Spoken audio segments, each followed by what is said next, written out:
Welcome back to Signature Customs and welcome to the first episode on the Rolls Royce Aero Special. I hope you join me as I document the build of my 1934 Rolls Royce 2025. Originally a saloon and now very much being converted into a special as the body had been lost many years ago. The engine is from an aeroplane, hence the Aero Special. And lots and lots of custom work to go on this, and as you can see I've got it back in the workshop at last.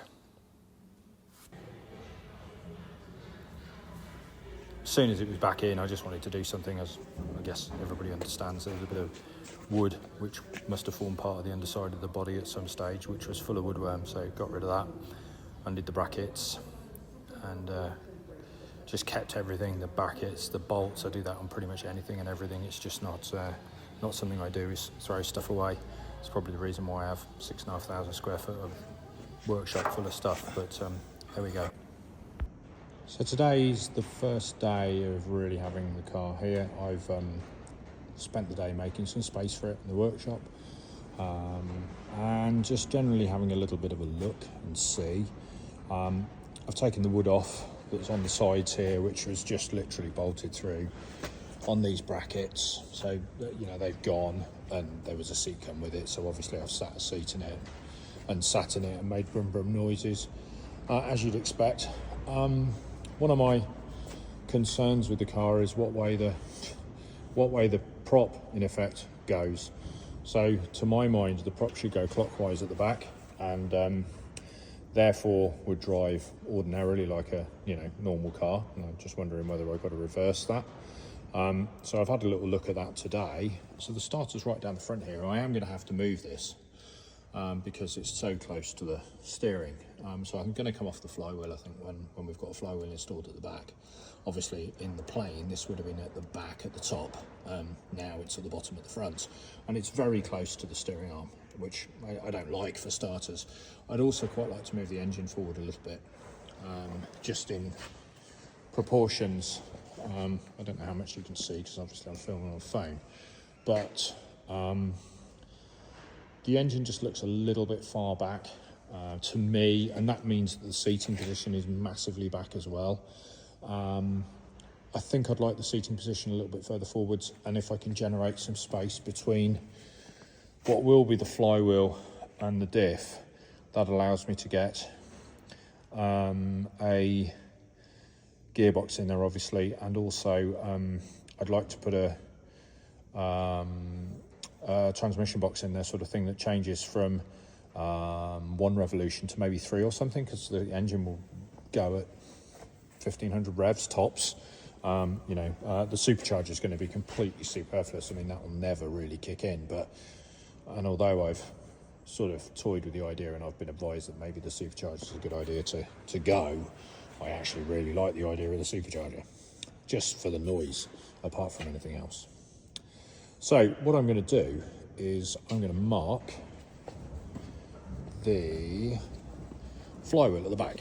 So basically I'm just going to put a mark here, line it up with here, spin it over and see which direction that turns. So if it goes that way, obviously it's clockwise. If it goes that way, it's counterclockwise, and that lets me know what my output is. I have turned it over by hand, having taken the distributor cap off, because the distributor caps are actually marked which way they turn. Looking on the inside, I can see that, and it would appear as if it goes the way that we're going to want it to go, but obviously I'm not too sure, so let's have a look.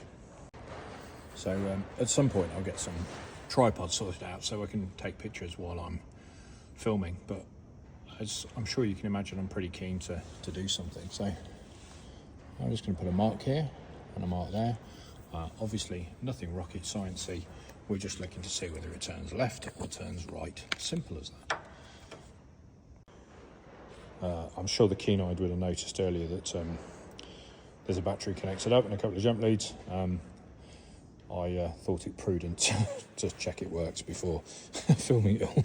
So I don't know which way it's going by the way, I just know that it's there. So I'm just going to put this on here and it turns over, and moment of truth. Let's turn the corner. So what I've done there is I've now marked it on the front face, because it being on the side face I couldn't tell. Hoping that'll do.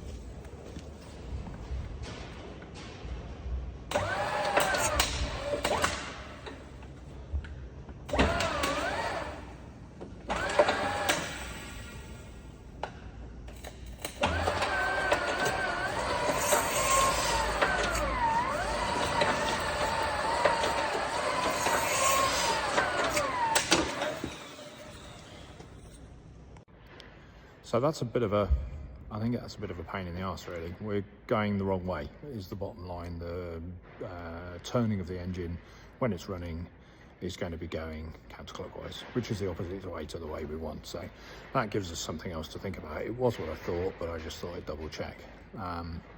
So yeah, first thing on the agenda, along with a lot of other stuff, is to try and work out how we do that. So any thoughts, give us a shout. It's going to be a bit disjointed these first couple of videos, so I do appreciate that. Might need a bit of airing with, but there we go. Yeah, Rolls Royce is here. It's something I've been working on to get for months and months and months. Really pleased to have it here, and hopefully you'll enjoy what we're going to do in terms of videos. So as you can probably imagine, I'm itching to get on with this thing. My initial concerns are, one, oil. I have to get oil from the bottom of the engine that was the top to the top of the engine that was the bottom, which is going to involve some sort of pump and some sort of oil line jiggery pokery, which I have no idea what that is. The other thing I need to do, or want to do, is to get rid of those headers and just make them much smaller. They won't be anything like that when they're done, so I just want to get rid of those and make that a little bit more, well, make everything a bit more accessible, to be fair, before I sort of get too much into it. Obviously nothing too drastic here. It is literally just 13mm. It's not a 13mm, but a 13mm works. What you're going to discover with this is that genuinely, although it may look like it, well, it isn't even going to look like it, I don't know what I'm doing. So this is all a learning curve for me from the start, a total learning curve. So you're going to have to bear with me. I'm going to be asking a lot of stupid questions, both online and probably on forums and Facebook and Instagram and God knows where else. So yeah, I mean, this is fairly simple. Undo the nuts, pull off the cover, and shorten the tube. I think it gets about as simple as that, isn't it? It's probably the easiest job we'll do on the whole car, I reckon. I've just taken the second manifold off, and I have water. That is, yeah, I think that's reasonably frightening. Not too sure where that would have come from. So I'm not sure whether that's good or bad, but they're all off, and it is only that second one that has liquid in. It's almost certainly water, doesn't smell like it's anything else. It's probably going to be rainwater because there is no water in the actual system.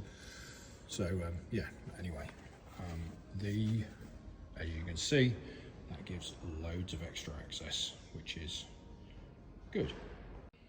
So I've got the other side off, and we do have a little bit of moisture in the third one. We have water in the fourth one, and we have water in the fifth one. That's got quite a lot of sludge, and that's in the sixth one, so we've got quite a lot of sludge in there, which again is a little bit concerning. I think what I'm going to do is basically cut them down just past the point where they go straight here.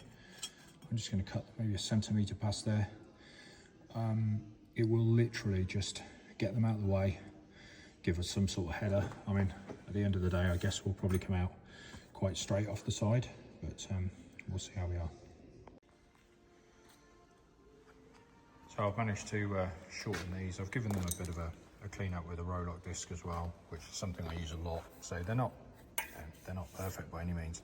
In fact, they're at different lengths and different angles and all sorts, so they will need to be changed at some point. But you know, as I think you can probably see, it does give access to the oil lines below, and gives a bit more of an idea of what's going on down there, which is something I've got to get my head around a little bit.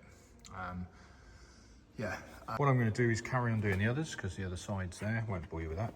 And then I'm going to open up one of the rocker covers and just see if I can see whether the water in that exhaust port is something that's just gone in there from me turning it over, or it's just rain. Obviously there's some holes in the top here from storage. It's quite possible there's some water got in there. So I'll have a look at it, open that up and have a look. I'm quite interested to have a look inside there anyway. Okay.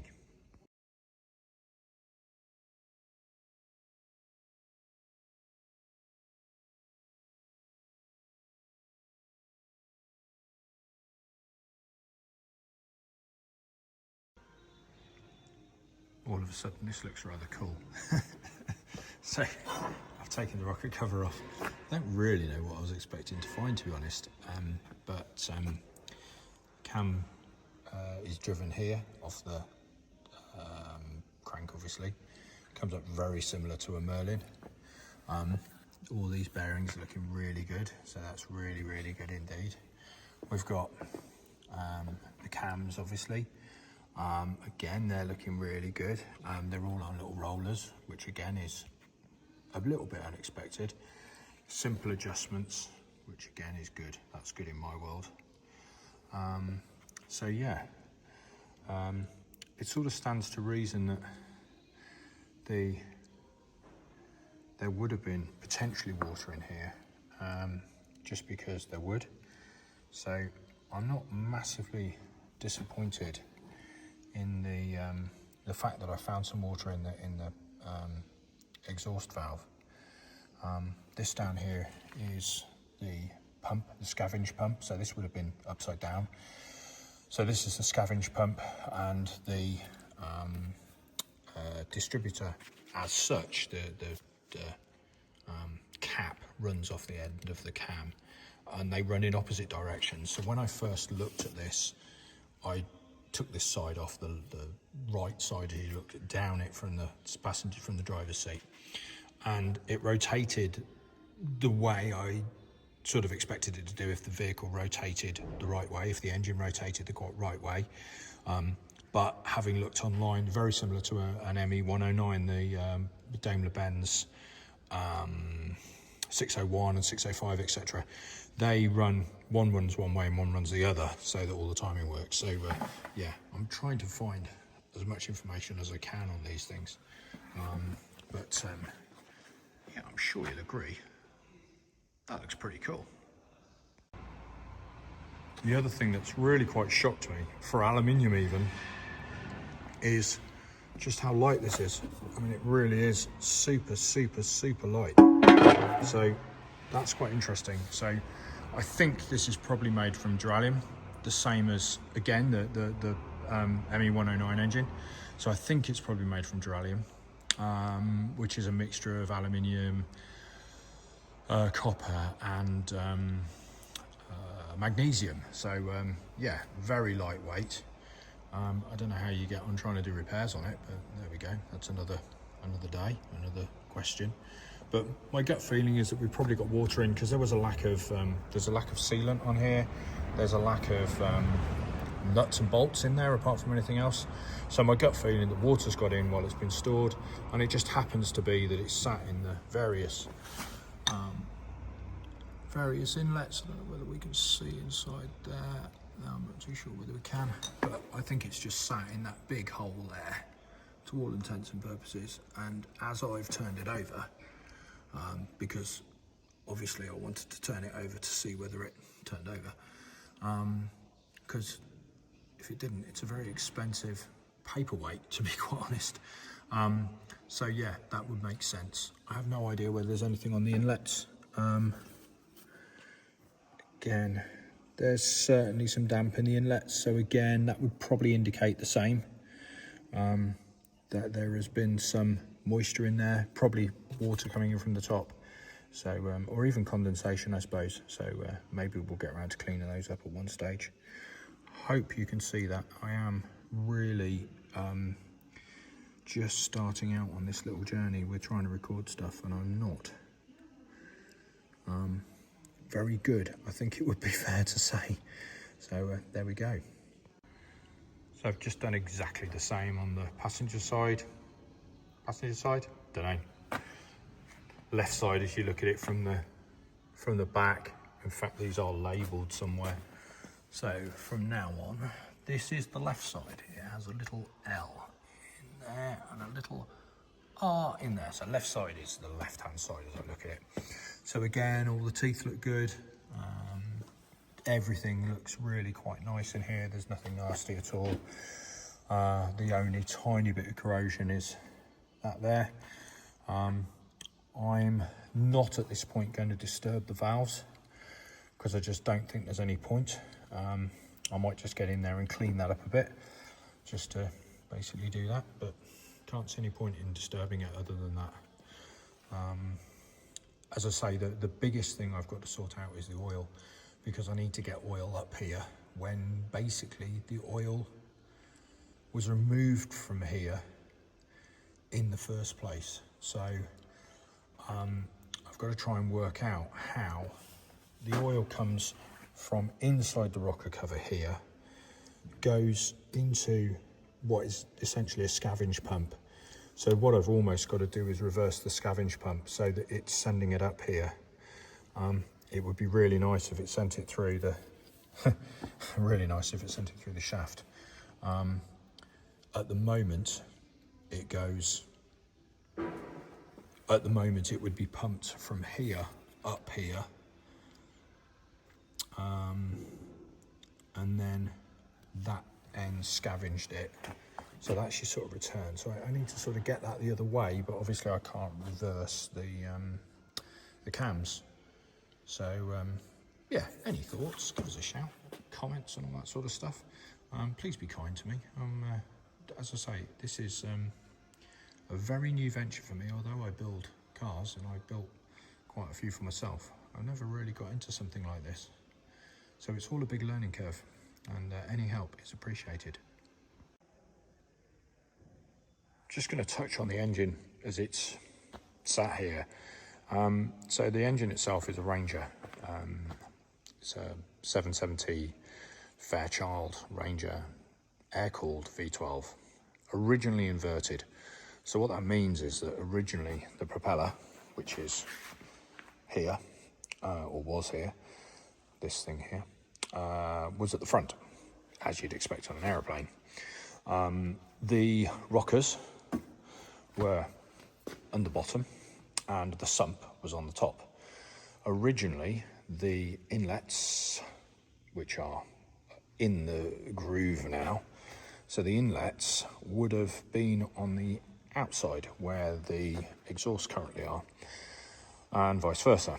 So when it was in flight, the exhausts would have come out through the V between the grooves, between the rockers, sorry, and would have exited underneath the plane. Very few Allied planes had inverted engines, although it was a mainstay of the Luftwaffe in the Second World War. Almost every German plane you could think of would have an inverted engine, the Daimler-Benz 605 and that series, mainly for maintenance. When the plane's on the runway, it is the engine and everything you need to get to is at head height, not at the top. So the big concern with this one is oil, because originally the oil dropped down into the cylinders and dropped down into the rockers, and then we have the scavenge pumps here which would send it back up to the top, and I've got to work out how that all works. Originally there would have been an updraft fuel injection, which is actually there. This is the updraft fuel injection, which I just happen to have with the engine, but that would not be used. I do have a pair of carburetors, as shown here, with a manifold, which are fed from above, obviously. Interesting sort of situation where the rockers are now, or rather the distributors are now Lucas items, which are a Jaguar, so they've been swapped over to Jaguar to V12. There's actually an interface here that was built. The whole thing's fired by a magneto, which is down the bottom there, and the magneto runs 12 cylinders per 12 lines per side, 12 HT leads per side. It's double spark plugged, and interestingly, these ones are spark plugged on both sides. So you have one side, and then you have to the side, which is down the bottom. So you've got pretty much 180-degree rotation between the spark plugs. I understand this is pretty much perfect in terms of fuel distribution into the combustion chamber, something that Daimler-Benz couldn't do because they had a fuel injector in the way, and although their fuel injection was amazingly proficient, it didn't allow that to happen. As I say, I'm really excited to get this thing going, but I want to do it in a manner that is sensible. There's a few other changes that have happened on the engine. For example, there are some oil collectors that come off the top here. So as oil goes up into the rockers now, comes down into where the valves are, the valves then empty into here, and this goes back into a tubing here, which has been made, and that then goes back into the custom sump. So there is a custom sump on it already. The concern with the oil is very simply that you get the right amount out compared with what's being sucked in. So what I've got to do once the engine's running is basically put a load of pipes into, that are down the bottom here, into a drum of oil, which will then allow me to work out which way goes which. And in order to get it running, I've got to have the supercharger on, I've got to have the fuel pumped in, etc. So there's quite a long way to go before we actually get this thing running, because, like I say, I do not want to be in a position where I'm doing something, the engine drops out or whatever. Okay. While we're doing this, I suppose you're getting a bit of a glimpse around the workshop in the background. So there are a couple of other projects which I will be building along the same time as this one. These are DFT. I know nothing about them. They look very Holly-ish to me. I'm guessing these are sort of the equivalent. In the first place, I think we'll probably try and get the engine started on these, just because they're there and they can be used. They're linked up. I know very little about them, but they're on a manifold. It saves making a manifold, which obviously is sort of sensible. The other thing I've got to do is a repair here on the supercharger outlet. So this side, the welding that was done has sort of broken away. So I need to re-weld that up, which will give me the supercharger outlet on the right side. The left side's actually okay, so we can do that. And then I've just got to work out the oil supplies. Talking to the previous builder of the engine, a guy called Johnny over in Belgium, these lines pretty much go to a sump. So they just go to a big vat of 50 weight oil. So we're going to go down that road, I think. And then the other thing I need to do is make up a load of leads, clean all the plugs, make up a load of leads, 24 in total, and then need to make up the actual induction to get it from the supercharger to the inputs here. Now there's various bits of tubing for that, but I haven't got enough of the originals, so I'm going to have to make some of those. There are these rather natty fittings, which, yeah, they do want it. That one does want to come undone, which basically allow everything to join together, and there's some little blanking plates in there at the moment. So I'll have to find a way of either utilising those or bypassing those or whatever, so that I can get the induction in there. Originally the induction ran from here and then went all the way around this side, so it went sort of round and then down the side of the engine. I'm not going to do that. I'm going to come from the front and I'm going to come over the top just to keep the run shorter. Again, it's just a little bit more aesthetically pleasing. One of the things that I'm really big on is I don't want to go fast. I'm not a fast driver. As you'll have seen, I own a race car as well, and I don't drive fast. It's as simple as that. I enjoy driving them, but I don't drive fast. I want to, ultimately, it's about aesthetics and what it sounds like and so on and so forth. I've left the caps off here because they hold the rockers on, just so I can get the rockers on and off. These caps I think I'm going to have to make again out of alley. and I should put breathers on there, just because obviously this was the bottom of the engine, so let's put some breathers on there, I think. Makes some sense. And then because I'm going to get this thing running, I want it in situ. I want it mounted properly. I don't fancy it running around all over the place. So there we go. Just had an interesting conversation with the chap who actually built this engine, Johnny. So he's over in Belgium. So we've had an interesting conversation this morning, just reference sort of where he got to. So that's proved to be interesting. Hopefully will help moving forwards. This is, other than oil lines, this is the major source of concern, is how do we get that, which turns the wrong way, to turn the right way, reduce the torque, increase the RPMs, and then stick it through a Rolls Royce gearbox. So that's going to be the sort of fun, is that. I have some thoughts with consultation with a few people, and we'll see how that all pans out. One of the other features of this that I haven't mentioned is the grille. So I'm sure you'll have seen it in a couple of the videos, but this is I believe a Phantom 2. Again, I'm happy to be corrected on that. I believe it's a Phantom 2 grille. Obviously I won't need the radiator because it's air-cooled, but I certainly like the idea of keeping the Rolls Royce fascia. I don't know how thrilled Rolls Royce will be about that, but yeah, we shall see. In amongst all my sort of silly jobs I'm doing, just really to allow me to get the engine into position and just get the engine to run, really, I suppose.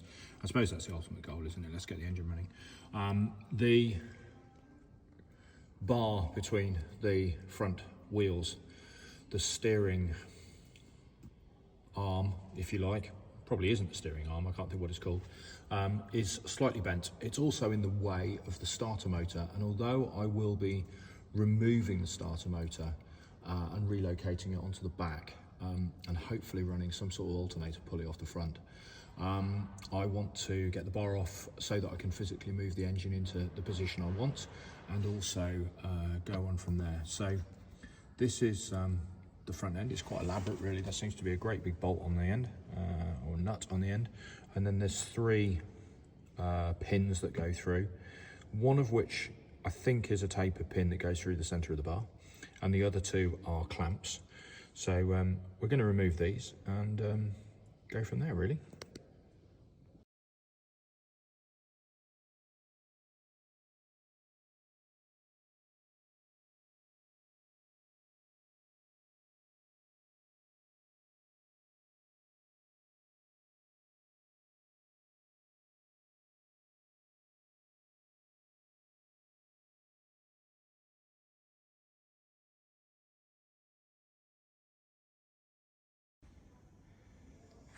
Okay, so 3 bolts out. Sorry about the time lapse, a bit shit, and I dropped the phone. Never mind.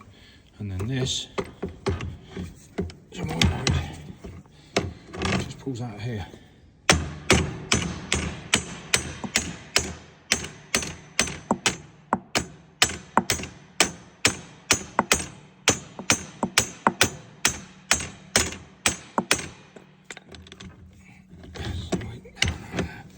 There is a yeah, maybe a bit of brute force and ignorance required. I'll get that off. You don't need to watch me beat that up. So yeah, this that will come off, and once that's off, we can take the bits off, take it off, and then we've got free access to move the engine if we wish, and we can also straighten this up because this is as bent as an on-bob note. All right. Yeah, when I said it was as bent as an on-bob note, I really wasn't exaggerating. It's pretty awful. So we're going to have to straighten this out. Just try a few little basic methods of straightening out. I think it's just a tube.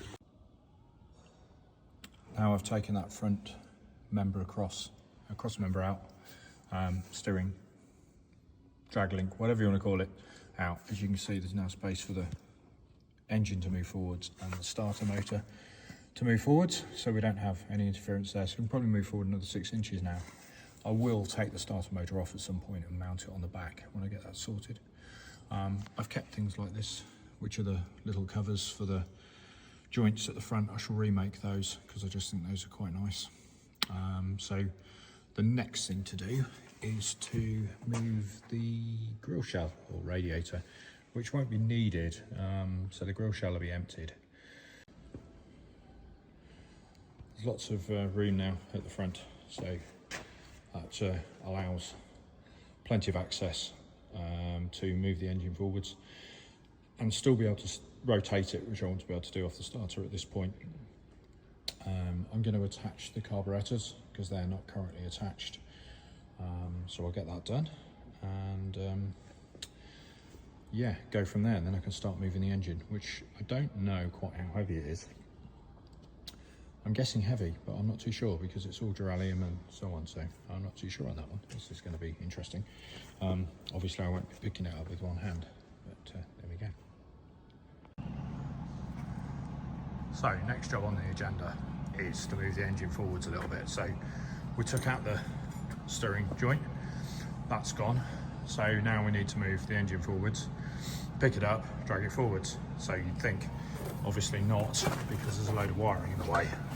So I have a load of wiring in the chassis, which needs to be moved.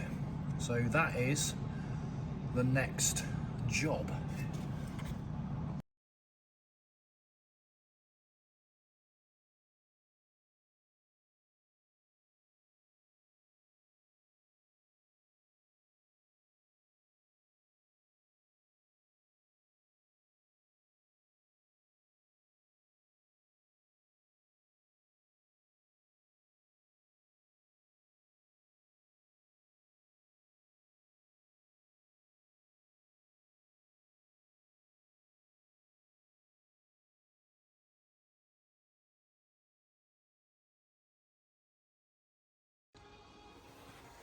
So I've achieved something in terms of moving the engine forwards. It's gone forward probably, what, 4 inches, 5 inches, which I think is probably enough. What I wanted to achieve was to get this clear of here more than anything else. The steering rack would be really nice, or steering box would be really nice to leave in that position because this is all pretty sound. The engine needs straightening up. There's a few nuts and bolts in the way which might need to be played about with, but ultimately it might need the engine taken out of the brackets and then measuring up and putting in there. I think that's probably the sensible thing to do, but for now, hopefully that will be okay. Everybody's going to want me to get this engine running. I want to get this engine running. I've moved it forward a bit, and I have to be honest, I'm not 100% happy with the engine mounts, their positions, how they sit, etc. So this one sits right on top of the nuts for this. This one is, you've got the front hangers there. You can probably see they're a bit twisty and bendy and whatever. And then on top of that, on the inside, obviously there's corrosion, etc. So what I think I'm going to do is I'm going to lift the engine out. And I have to use my 2-post to do that, 2-post lift, which is over there. And once I've got the engine out, I can clean all the inside up. I can take some measurements off the engine as to how far apart the mounts are. I can therefore work out exactly where the mounts need to be in the chassis and go on from there. I think it's also fair to say that the mounts are probably quite even in height, whereas the chassis goes up there, so it needs to be a little bit lower at that end and so on and so forth. I don't think there's any bracings between the mounts, so they probably need that as well. And I'd like to find a way of picking up on some of the original mountings holes. I don't really want to play with the chassis at all. I'd like to use original mounting planks for the various things. I mean, there's hundreds of holes in it, so it's not like I'm going to struggle to find holes. I'd like to be able to use those. I can't get the engine physically running until I've welded these up. So these are custom mounts for the supercharger. So the supercharger outlet comes through there and then runs through here into the top. This needs welding. I have got a new TIG welder. I'm not very proficient with it at the moment, so I want to just, if I'm honest, just have a play with that and see what that looks like. I also want to neaten these up because they're not particularly pretty, and as I've already explained, I'm very aesthetic rather than anything else. So I'll clean these up, get the end welded up. This one in here, like so. So that's how that goes. It's a little bit frustrating. I would really like to get the engine running. As far as I know, it runs. I've spoken to the builder, a guy called Johnny over in Belgium, who's very kindly given me a call and offered as much help as he can. He was the guy who inverted it. Trying to do things in the right order so that I get the right result as we go along. The last thing I want to do is to start the engine and the engine wobbles out of the chassis. So I need the engine mounts right. I don't think there's any issues in terms of where the engine mounts, in terms of forwards, backwards, etc., other than it physically looking correct. I need space for an oil cooler at the front. I also need to have space between the front where I sit, which currently is, I don't know, 10 foot away, which means I've got to have 10 foot of the car set outside the front so I can actually turn out of a junction. I plan to use this car, I plan to drive it on the road. So it's got to, silly things like that, it's got to be practical in there. So we'll move on from there. And hopefully we'll be able to pick up when the engine comes out. I am just doing silly little things because it's new and it's new to me and I'm wanting to play with it. Sounds fairly obvious, I suppose. So I'm cleaning little bits like that. A piece of chassis here, I've just given that a quick go over with the die grinder again. Again, using the Rolex, I don't want to take any steel off really. And then I'm going to kill it with some rust cleaner. So we'll leave it there this week. Quite a lot done. Hopefully you've got a better look at the car and maybe an idea of the plan. And if you want to see more, you're going to have to tune in next week. So let's get on with the Rolls Royce next week and we'll see you then. Please like and subscribe.